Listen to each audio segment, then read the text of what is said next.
আসসালামু আলাইকুম রহমতুল্লাহি ওয়া বারাকাতুহু। প্রিয় ভিউয়ার্স, আশা করি সবাই ভালো আছেন। আজকে যে বিষয় নিয়ে আলোচনা করব সে বিষয় হচ্ছে পূর্বপুরুষের সম্পত্তি খারিজ না করলে জমি হারিয়ে যায় কেন। এই বিষয়টি নিয়ে বিস্তারিতভাবে আলোচনা করব, তাই ভিডিও না টেনে সম্পূর্ণ ভিডিও দেখার জন্য অনুরোধ রইল। আর ভিডিও দেখার পরে যদি ভালো লাগে, মন চায় লাইক কমেন্ট শেয়ার করবেন। আর আমাদের চ্যানেলটি যদি ভালো লাগে, আমাদের পরিবারের সদস্য হতে চান, তাহলে চ্যানেলটি সাবস্ক্রাইব করে পাশে থাকা বেল বাটনটা অন করে দিয়ে আমাদের সাথেই থাকুন। প্রিয় ভিউয়ার্স, পূর্বপুরুষের সম্পত্তি নামজারি না করলে, অর্থাৎ খাজনা খারিজ না করলে জমি হারিয়ে যাবে কেন, কি কারণে জমি হারিয়ে যায়?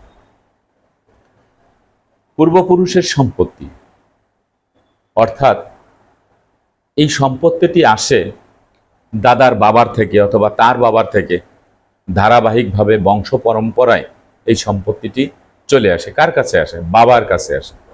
যেহেতু সম্পত্তি আপনি মালিক হতে যাচ্ছেন বা আপনি মালিক হবেন, হন নাই এখন, তাহলে ওই সম্পত্তির মালিকানা পেতে হলে আপনাকে কিন্তু বাবার থ্রুতে যেতে হবে। তো বাবার কাছে আসবে দাদার সম্পত্তি, দাদার বাবার কাছ থেকে দাদার কাছে আসছে, দাদার কাছ থেকে বাবার কাছে আসছে। তো বাবার যতটুকু সম্পত্তি আছে, এই সম্পত্তি রেখে বাবা মৃত্যুবরণ করেছে। তো বাবা মৃত্যুবরণ করার পরে এই সম্পত্তি কিন্তু অবিভক্ত রয়েছে। বাবা তো কাউকে ভাগ করে দিয়ে যায় নাই, কাউকে রেজিস্ট্রি করে দিয়ে যায় নাই, সম্পত্তি রেখে মারা গেছেন।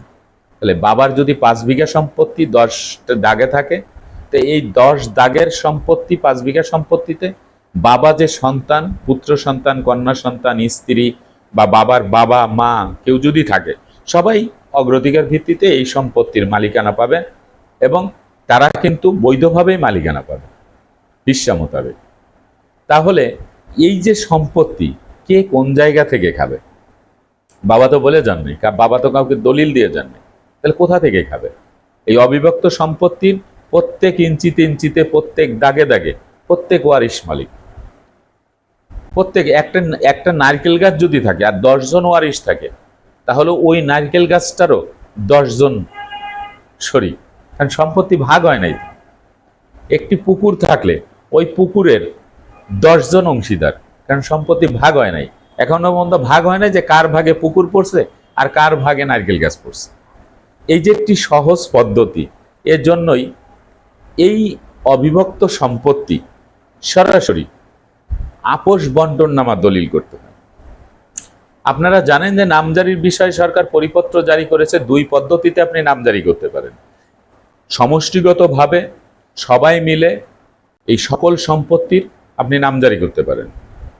যখন সমষ্টিগতভাবে করবেন, তখন কি হবে? প্রত্যেক দাগে দাগে হিস্সা মোতাবেক আপনার যতটুক সম্পত্তি পাবেন, ততটুক সম্পত্তি আপনার নামে দিয়ে একত্রে নামজারি করে দিবেন। সম্পত্তি কিন্তু ভাগ হয় নাই, আমি আগেই বলে দিলাম, প্রত্যেক দাগে দাগে দিয়ে দেবে। এই সম্পত্তির খাজনা বা ভূমি উন্নয়ন কর আপনাকে একত্রে দিতে হবে ভূমি অফিসে। সরকার চায় সরকারের প্রাপ্তি খুব সহজে কিভাবে আদায় করা যায়, সেজন্যই কিন্তু সরকার এই নামজারির বিষয়টি আপনাদের সুযোগ দিয়েছে। আর যদি জমা ভাগ করতে চান, যে সম্পত্তি আমার একক মালিকানা প্রয়োজন, তাহলে আপনাদের সকল ওয়ারিশরা একত্রে বসে কোন জায়গা থেকে কে সম্পত্তি নিবে, কাকে কোন জায়গা থেকে দিলে সে সন্তোষজনক মনে করবে, এই সবাই আলোচনা সাপেক্ষে একটি আপোষ বন্টননামা দলিল হবে। মনে রাখতে হবে, আপোষ বন্টননামা দলিল করার সময় কাউকে বাদ রেখে করা যাবে না, তাহলে এটি জাল দলিল হয়ে যাবে। তো এই যে আপোষ বন্টননামা দলিল করে তারপরে আপনি নামজারি করে একক মালিকানা অর্জন করবেন, কোনো ঝামেলা নেই। কিন্তু যদি আপনি নামজারি না করেন, তাহলে সম্পত্তি কিভাবে হারিয়ে যাবে তাই এটা শুনুন। অবিভক্ত সম্পত্তি যখন থাকবে, তখন এই ভাই বোনদের মধ্যে অনেকে নাবালক থাকে, অনেকে মানসিক ভারসাম্যহীন থাকে, অনেকে একটু চালাক চতুর থাকে, অনেকে তঞ্চকতা করে এই সম্পত্তি আরেকজনের কাছে বিক্রি করে দেয়। নিজের সম্পত্তি যেটা প্রাপ্তি সম্পত্তি, যেটা পাওয়ার কথা, দেখা গেল তিনি 10% সম্পত্তি পাবেন, তিনি সেই 10% সম্পত্তি বিক্রি করে দিয়েছেন।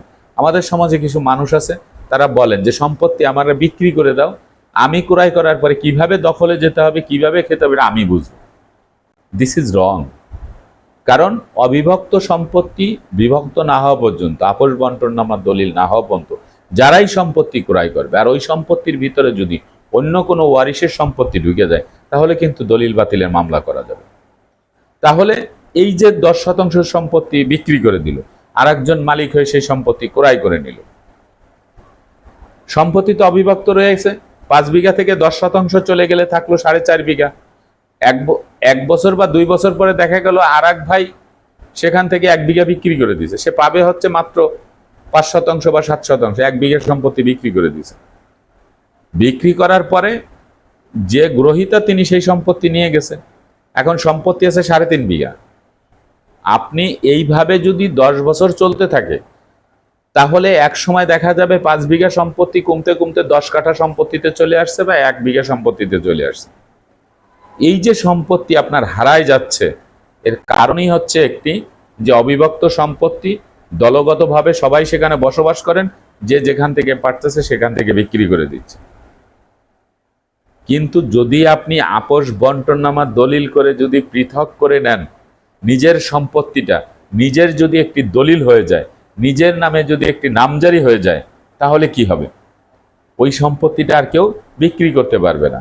তো বিষয়টা এরকমই দাঁড়ালো যে অবিভক্ত সম্পত্তি যত সময় পর্যন্ত নামজারি না হবে, তত সময় পর্যন্ত এই সম্পত্তি থেকে যে কোনো ওয়ারিশের সম্পত্তি বিক্রি করে দিলে মূল সম্পত্তিতে কিন্তু আবার তার অংশ থেকে যাবে। একটু ছোট্ট উদাহরণ দেই। মনে করেন আপনি আপনার সম্পত্তি, বাবার সম্পত্তিতে বসবাস করতেছেন, সম্পত্তি ভাগ হয় নাই। এই সম্পত্তি আপনি পাবেন 10 কাঠা সম্পত্তি। আপনি সেই 10 কাঠা সম্পত্তি বিক্রি করে দিয়ে অন্যত্র কোথাও চলে গেছেন, সম্পত্তি কিন্তু অবিভক্ত। অন্যত্র চলে যাবার পরে আপনি সেখানে গিয়ে মৃত্যুবরণ করেছেন। 5 বছর 10 বছর পরে আপনার সন্তানরা ফিরে আসছে। আসার পরে এই যে বাবার যে সম্পত্তি রয়েছে, সেখানে তিনি দাবি করতেছেন আমার বাবা সেখানে সম্পত্তি পাবে।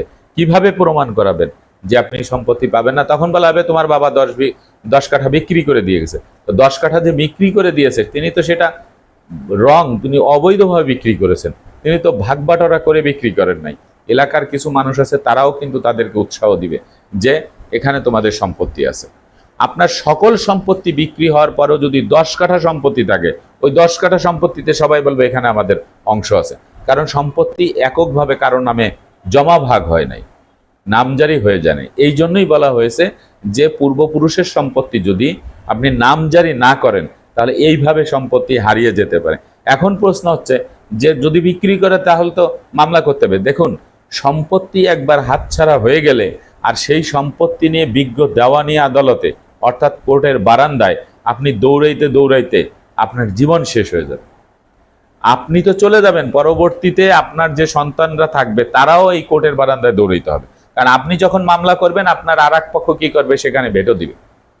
তারা সময় মতো হাজির হবে না, তারা যাবে না। একতরফা রায় হলে সেটা আবার তারা আপিল করবে, হাইকোর্ট করবে, স্টে অর্ডার করবে।